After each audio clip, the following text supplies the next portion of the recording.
Hello दोस्तों, आज हम एक्सप्लेन करने वाले हैं एक न्यू के ड्रामा को जिसका नाम है टेम्पेस्ट।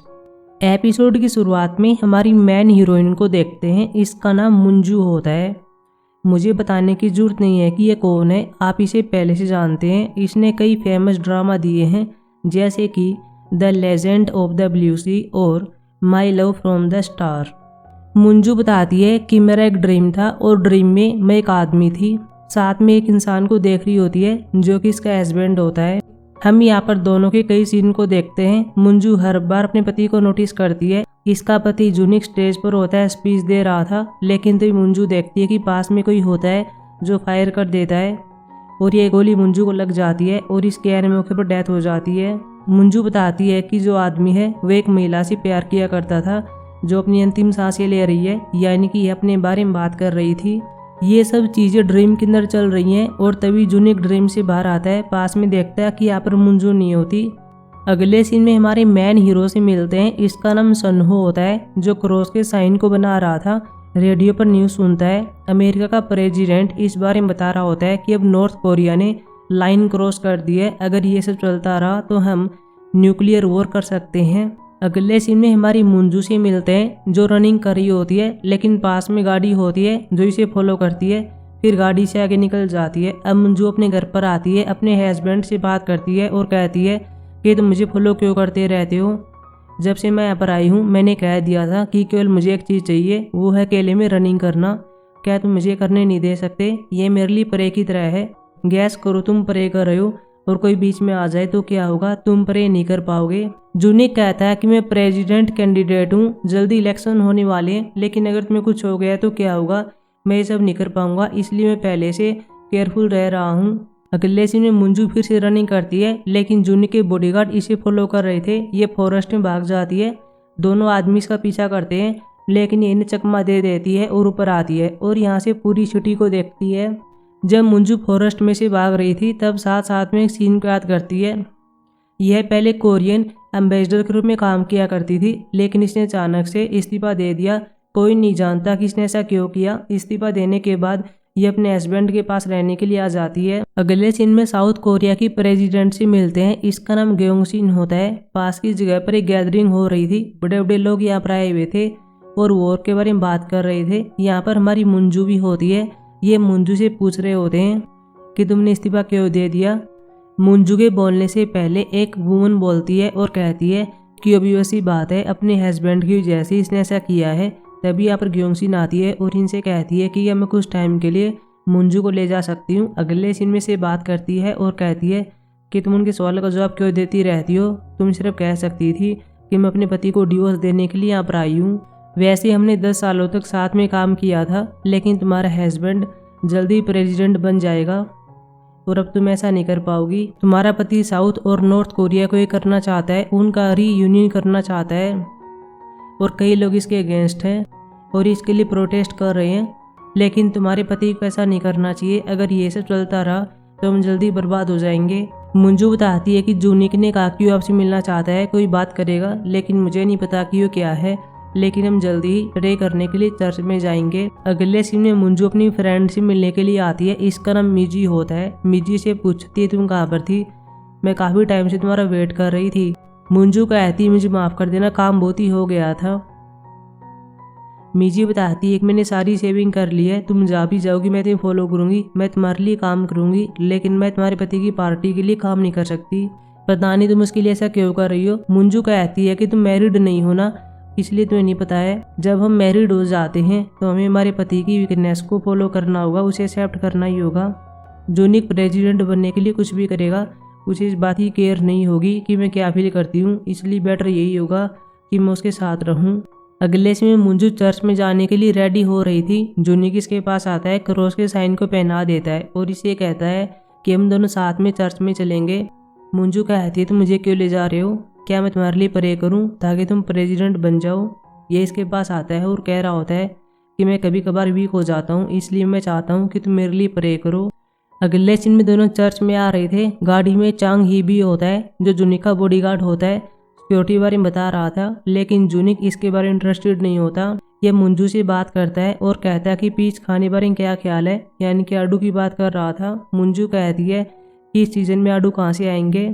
चर्च के पास कई लोग आए हुए थे जो रीयूनियन को लेकर प्रोटेस्ट कर रहे थे और जूनिक से कहते हैं कि तुम्हें कैंडिडेट के पद से इस्तीफा देना होगा। ये सभी चर्च में आ रहे थे और मंजू आसपास देखती है। अंदर आकर मंजू सेम ऐसे ही करती है, आसपास देखती है, सिक्योरिटी को चेक करती है, ऊपर हमारे हीरो को देखती है जो सनु होता है। सनु यहाँ पर कैमरामैन के रूप में काम कर रहा था। हालांकि मंजू ने सिर्फ ऐसे ही देख लिया था, इसे नहीं बताया कि ये कौन है। अगले सीन में सभी यहाँ पर प्रे करते हैं। ऊपर हमारा हीरो होता है जो सभी को नोटिस करता है, एक सोल्जर को देखता है जो यहाँ पर कुछ रखता है। बाद में सभी के सामने आता है, जो निक पर चिल्लाता है और कहता है तुमने हमें धोखा क्यों दिया। बाद में इस पर गोली चला देता है। सभी लोग यहाँ से भाग जाते हैं। मंजू जुनिक के पास आती है और कहती है तुम ठीक हो जाओगे। योंगजुन फिर से फायर करने जा रहा था, लेकिन ये बीच में आ जाती है और कहती है कि ऐसा मत करो। फिर इसके बैच को देखती है और कहती है कि तुम्हारा नाम योंगजुन है। एक सीन को भी याद करती है कि मैंने इसे बाहर देखा था। ये इसे कहती है कि मुझे पता है कि तुम ये सब रीयूनियन के लिए कर रहे हो। मैं अपने पति से बात करूंगी ताकि वह रीयूनियन न करे, प्लीज इसको मत मारो। इनके बॉडीगार्ड आते हैं और योंगजुन पर गोली चलाते हैं, लेकिन इन सबको मार देता है। बाद में मंजून को मारने जा रहा था, लेकिन तभी हमारा हीरो सनो बीच में आ जाता है और मंजून को बचा लेता है। इस आदमी से फाइट करता है और इसको पकड़ लेता है। जूनिक जब मर रहा था तब मंजून के क्रॉस के साइन को भी ले लेता है। तभी हम योंगजुन को देखते हैं जो कि साइनाइड खा लेता है और इसके एन मौके पर डेथ हो जाती है। अगले सीन में जूनिक की फैमिली को देखते हैं जो इसे मिलने के लिए आ रहे थे। मिजी कहीं पर बाहर जाने वाली थी, लेकिन यह भी न्यूज को देखती है और अपनी टिकट कैंसिल कर देती है। जूनिक हॉस्पिटल में होता है, इसकी सर्जरी चल रही थी, लेकिन तभी डॉक्टर बाहर आता है, कह देता है कि जूनिक की डेथ हो गई है। मंजू नीचे बैठी हुई थी और अपने हस्बैंड को मिस करती है, इसके लिए रोती है। फ्यूनरल के बाद फैमिली के मेंबर्स भी साथ में होते हैं। जूनिक की दादी बताती है कि पहले मेरे पति की, फिर बेटे की और अब पोते की डेथ हो गई है। हम सभी मिलाएं, यहाँ पर भी दुआ हो चुकी हैं। हम तीनों एक ही छत के नीचे रहती हैं। लेकिन जुनसंग कह रहा होता है कि मैं आपके साथ हूँ। जुनसंग जूनिक का छोटा भाई होता है और इसकी माँ ओकेसियोन भी यहाँ पर होती है। दादी मंजू को भी फटकार लगाती है और कहती है तुमने हमें एक बेटा नहीं दिया, अब पता नहीं इनहेरिटेंस का क्या होगा। जुनसंग कहता है कि मैं एक अनाउंसमेंट करना चाहता हूँ, जूनिक की कैंडिडेट वाली पोजीशन अब मैं ले लूँगा। इसकी माँ कहती है तुम कैसी बकवास कर रहे हो, तुम प्रोसिक्यूटर हो और यह फील्ड तुम्हारे लिए बेस्ट है।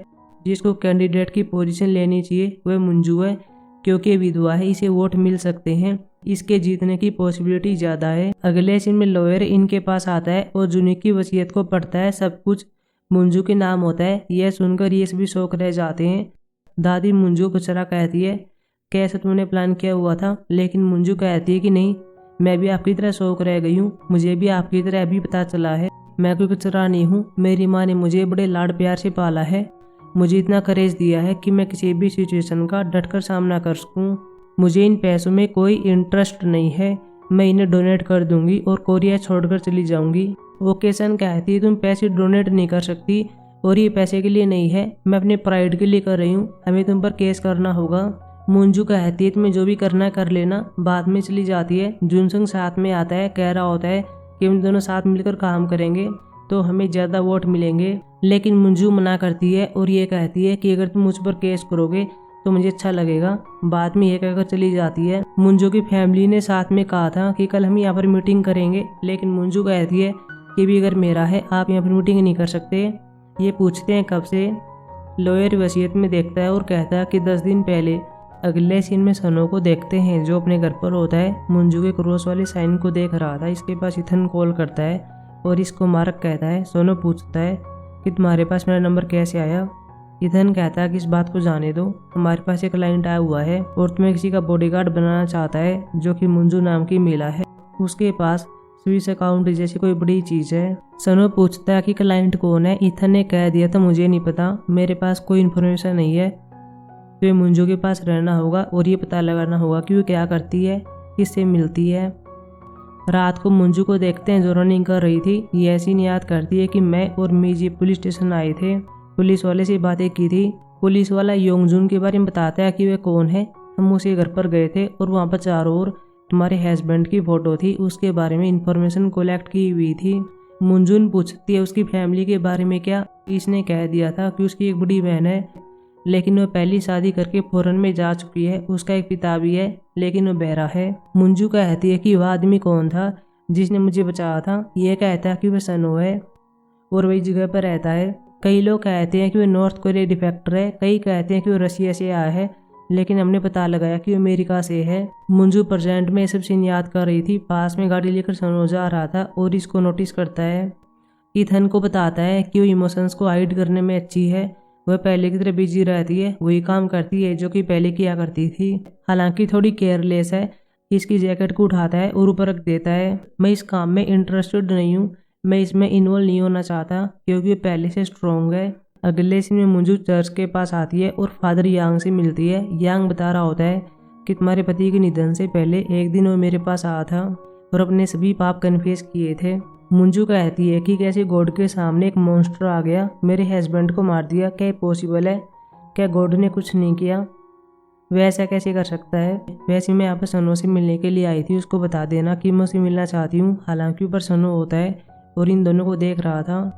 बाद में अपने घर पर जा रही थी लेकिन सामने बस स्टैंड पर सनो होता है। ये इसके पास आती है। सनो क्रॉस के साइन को देता है और कहता है कि तुम्हारे पति की डेथ हो गई, इसके लिए सॉरी। मंजू कहती है मुझे कुछ बात करनी है। पीछे गाड़ी में कुछ लोग होते हैं, इनकी फोटोज ले लेते हैं और कहते हैं कि ये लड़का तो वही है जो कि चर्च में था। सनो भी इनको नोटिस कर लेता है। मंजू से कहता है कि हम यहाँ पर बात नहीं कर सकते, कुछ लोग हमको फॉलो कर रहे हैं। बाद में इसको ऐसे ले जाता है, टनल में आते हैं लेकिन गाड़ी वाले अभी इनका पीछा कर रहे थे। गाड़ी से बाहर आते हैं, सनो इनके पास आता है, इनसे वाइट करता है, सभी को राह देता है। बाद में मंजू को ले जा रहा था लेकिन और आदमी गाड़ी लेकर आ जाते हैं। दोनों फॉरेस्ट में आते हैं। मंजू टोरस को ऑन करना चाहती है लेकिन सनो इसको रोकता है और कहता है कि ऐसा मत करो, नहीं तो हम पकड़े जाएंगे, अपनी आंखें बंद कर लो फिर तुम देख पाओगी। अभी ऐसा ही करती है और थोड़ा बहुत देख पाती है। अब दोनों आगे बढ़ते हैं। सनो को पहले से पता होता है कि रास्ता कहाँ से जाएगा। मंजू से पूछती है कि क्या तुम इस फॉरेस्ट के बारे में सब कुछ जानते हो, तुम रहते कहाँ पर हो? लेकिन सनो ने कह दिया था कि हमारी कोई कंट्री नहीं है। वैसे तुम क्या बात करना चाहती थी? अभी इसे कहती है कि मरने से पहले योंगजून ने कुछ कहा था। हम यहाँ पर सीन देखते भी हैं। योंगजून कहता है कि मैंने सिपाही को मार दिया। मंजू कहती है कि कई लोग कहते रहते हैं कि वो पागल है और ऐसी बकवास करता रहता है, लेकिन मुझे लगता है कि वो सही भी हो सकता है। सनू कहता है कि मैं कुछ दिखाना चाहता हूँ। बाद में वीडियो क्लिप को दिखा रहा होता है और यहाँ पर योंगजून कुछ रख रहा था। ये इसको बताता है कि मैंने जाकर देखा और बुक के अंदर एक फ़ोन नंबर था। मैंने उसके पास कॉल किया लेकिन phone number out of service बता रहा था। लेकिन अगले सीन में यहाँ पर कुछ लोग आ गए थे और देखना चाहते थे कि फ़ोन किसने किया है। एक और वीडियो क्लिप को दिखाता है जहाँ पर योंगजून चर्च में जाने से पहले एक आदमी से मिल रहा था। अभी यहाँ पर मुंजून इसको देखती है और कहती है कि यह तो मेरे पति का भाई है जो कि जुनसंग है। इसी के साथ एपिसोड खत्म हो जाता है। अभी मिलेंगे एपिसोड 2 में, तब तक के लिए बाय।